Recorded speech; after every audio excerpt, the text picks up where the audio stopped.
near an active train station or good access into a employment center, be it the city of New York or Newark or any other location, you typically can do better on your rents per square foot. And with ever increasing cost of construction, that helps. We typically see 50% greater increases on what you can actually charge and receive in the market for rental housing in a strong community that has good transit, as opposed to a community that doesn't have any. Smart growth planning often allows higher densities. Another thing that affects your bottom line. It's somewhat easier to get local entitlements or approvals, and public entities can sometimes assist in the cost of acquisition and financing and infrastructure. The market seems to be expanding for transit villages. In the mid-'80s, you could still hear the rush of people going down the roadways, the county roads to suburbia. And nobody was thinking of building in New Brunswick. Nobody was thinking of building in Trenton or Newark. Even communities like South Orange, which had always been nice communities, were showing signs of wear and not really seeing any interest in the development. And mass transit, quite honestly, was not what it is today. New Jersey Transit, its 25-year anniversary this year, has done a tremendous job in improving, especially rail service. TODs are supported by opponents to sprawl. Development near public transit reduces traffic congestion for everybody. Sites often require less new infrastructure because infrastructure is there. You find 50 acres in suburbia, you've got to put everything in.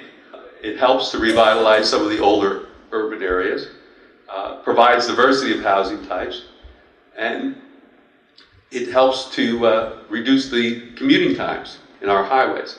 The benefits to the host community.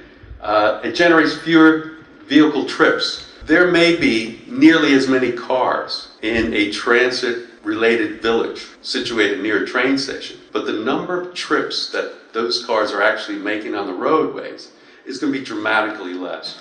The higher densities translate into higher property values. The assessed value of that real estate is going to be dramatically higher. Hence, the taxes are going to be much more significant on a per acre basis to those communities. The potential for pilot payments. For those people that don't understand pilots, payment in lieu of taxes, they're available to communities that designate an area in need of redevelopment, and they create a redevelopment district. And those pilot payments differ from normal taxes in the sense that the state legislature has allowed those pilot payments to go directly to the community. Enlivens the downtown with new businesses and customers because you're producing residents near the train station. And lastly, I put it at the end, but because I have 6 kids,